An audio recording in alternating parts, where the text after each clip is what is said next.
Pleasant day, I'm Filipino and welcome to BMC News.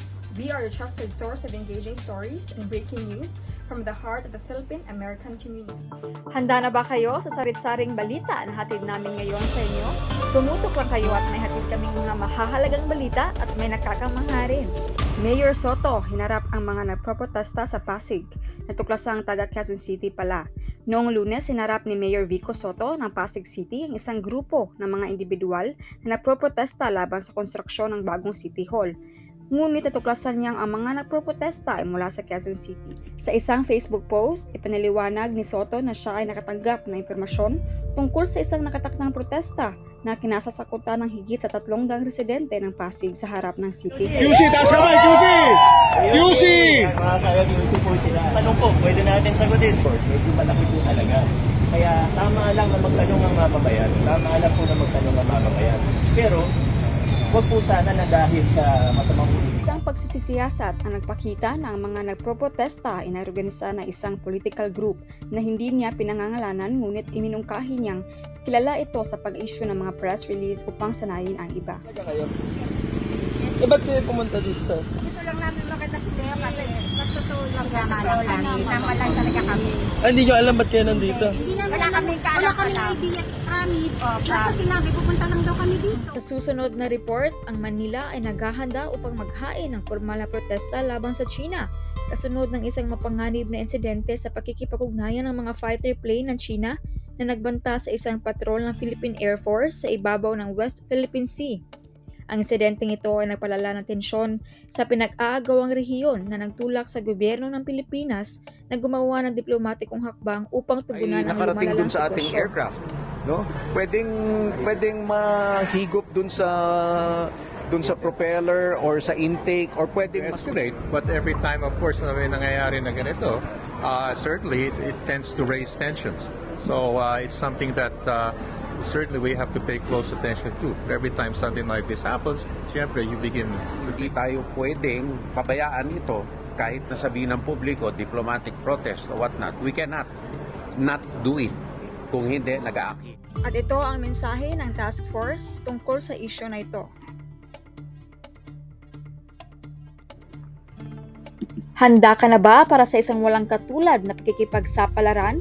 Sumisid sa aming pinakakomprehensibong gabay sa mga nakatagong hiyas at dapat puntahan sa Timog Silangang Asya, mula sa masiglang mga kalye ng Hanoi at tanyag na Petronas Twin Towers sa Kuala Lumpur hanggang sa tahimik na kagandahan ng Inle Lake at malaparaisong Gili Islands. Dadalhin ka ng video na ito sa isang kamanghamangang paglalakbay sa mga nangungunang destinasyon sa rehiyon. Tuklasin ang mayamang kultura, nakakamanghang tanawin at sinaunang tradisyon na nagiging dahilan kung bakit ang Timog Silangang Asya ay isang pangarap na destinasyon para sa bawat manlalakbay. Maglakad sa masisiglang pamilihan ng Bangkok, humanga sa makasaysayang mga templo ng Angkor Wat at magpahinga sa mapayapang mga dalampasigan ng Bali. Tara, samahan niyo kami habang ibinunyag namin ang mga hiyas ng Timog Silangang Asya na nag-aalok ng mga travel tips, mga dapat bisitahing lugar at kaalaman tungkol sa lokal na pamumuhay. Kung ikaw man ay isang mapangahas na backpacker o isang naghahanap ng marangyang paglalakbay, mayroong para sa lahat dito.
American News, manatiling nakatutok at huwag aalis dahil magdadala kami ng mga mahalagang balita para sa inyo.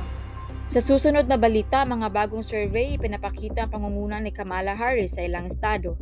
Ang pinakabagong mga numero ng survey na nagpapakita ng pangunguna ni Kamala Harris sa ilang estado ay maaari magkaroon ng malalaking epekto sa kampanya ni Donald Trump. Kung magpatuloy ang pag-usad ni Harris, maaari nitong hamunin ang posisyon ni Trump sa mga pangunahing grupo ng botante, lalo na sa mga estado kung saan dikit ang laban. Kasabay nito ang Project 2025, isang inisyatibong republikano na layong hubugin ang konserbatibong agenda ay maaaring magkaroon ng mahalagang papel sa kampanya ni Trump. Sa susunod na balita, kuha sa footage na ito galing sa 6ABC Philadelphia, mga jet ng Italian Air Force mula sa Free City Tricolore nagsagawa ng makulay na flyover sa Philadelphia. Ang mga kalangitan ng Philadelphia noong Lunes ay umaga ay nag-ala eksena mula sa pelikula Salamat sa Italian Air Force. Ang kilalang Free City Tricolore aerobatic team ay lumipad sa lungsod sa isang kahangahangang 10-jet formation na nag-iwan ng kanilang mga iconic na usok na kulay berde, puti at pula. Ang Free City Tricolore, ang demonstration team ng Italian Air Force, ay kasalukuyang nasa isang North American tour, ang una nila sa loob ng mahigit 30 taon na nagdadala ng kanilang likhang sining sa himpapawid sa bagong mga manonood.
Mga opisyal ng US nagbabala ng nalalapit na Iran, suportadong pag-atake sa Israel sa gitna ng tumataas na tensyon.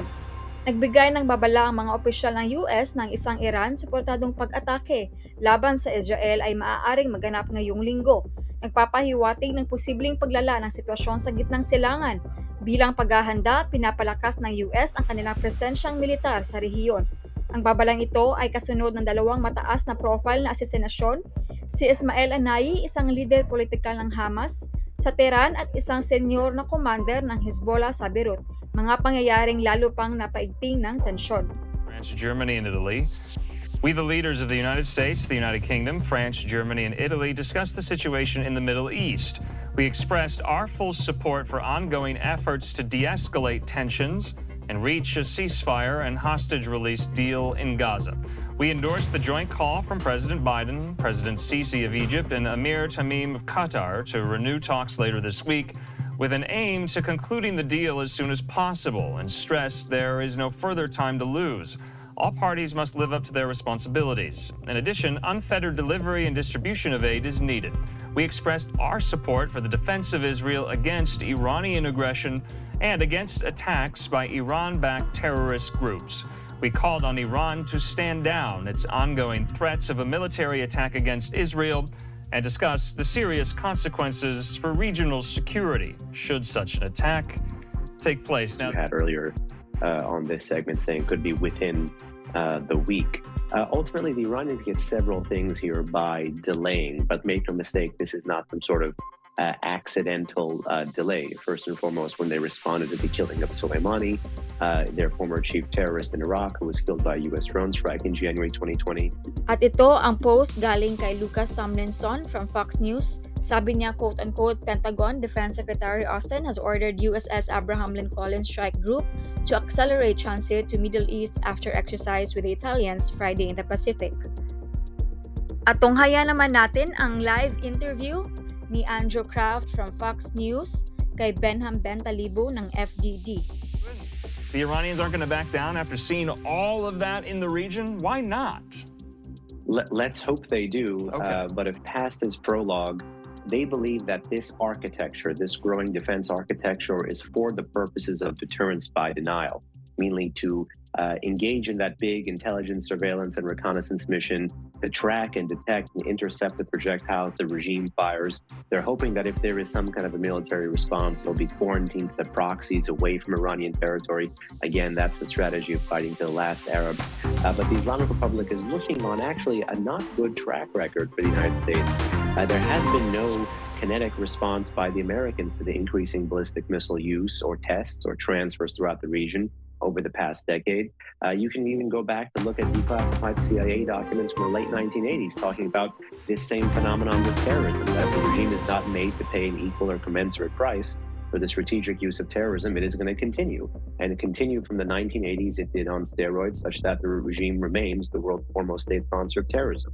So we have fundamentally been in this gridlock with the regime where, despite the greater conventional capabilities, they doubt our will to bring those capabilities to bear, because we have actually had issues bringing those capabilities to bear. I see. You know, Benham, at the time of the April 13th attack by Iran on Israel, that had never happened before in Israel's entire history and existence. We're talking about it happening a second time.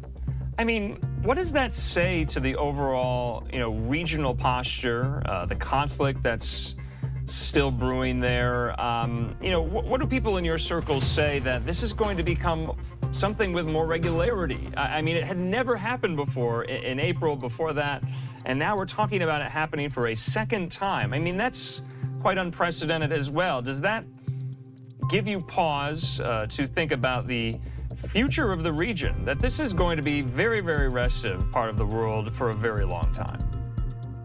It certainly does mean that, because of growing military capability. Make no mistake, there's been a revolution in the long-range strike capabilities of this regime. They have the largest ballistic missile arsenal in the Middle East.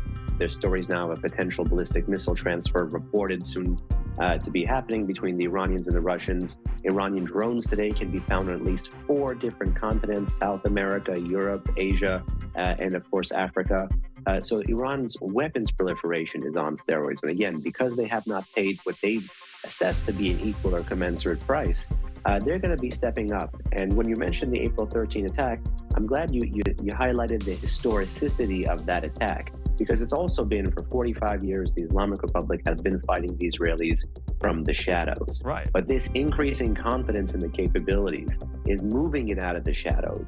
And the belief that they survived the past round is driving them to underwrite the next batch of escalation. So again, it's not just about war fighting. It's not just about the tools. It's about the political signals that the use of some of these tools sends. And because the regime kind of believes it got off scot-free because the Israelis couldn't claim their successful April 19th strike, we have the conditions now for a potentially wider regional war.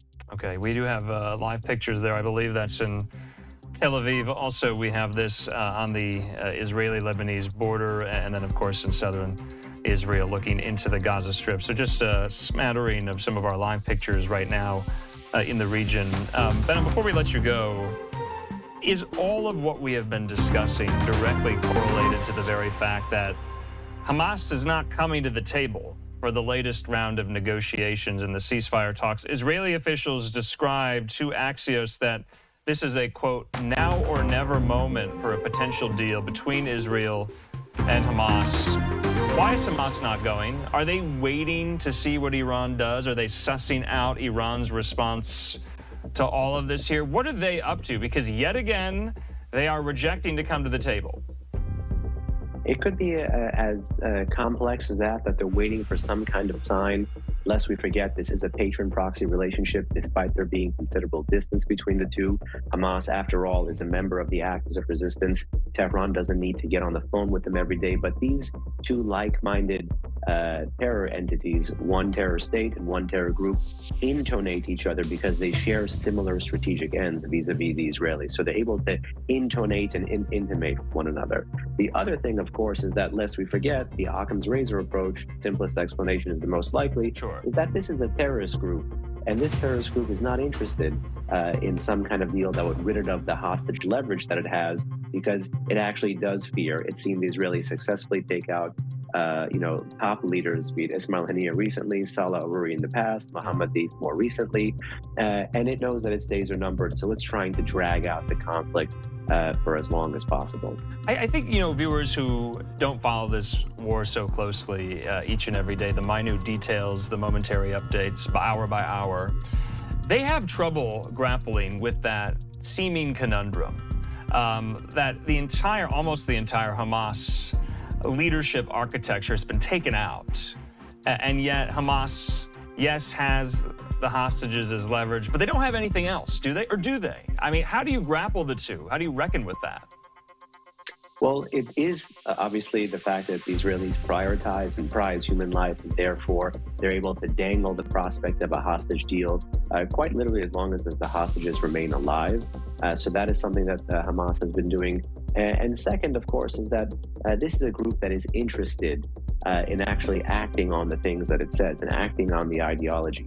And to that end, what they're trying to do is to blunt Israel's military successes it had first in North Gaza, then Central, and then South with Rafah, and then with the securing of the Philadelphia corridor. So it's trying to buy time to overtake the Israeli political successes through the introduction of political problems. So it's trying to use politics and a changing international context have had. All right, we're going to have to leave it at that. Always a really insightful conversation with Behnam Ben Taleblu with the Foundation for Defense of Democracies. Behnam, thanks so much for your time. I know it was late.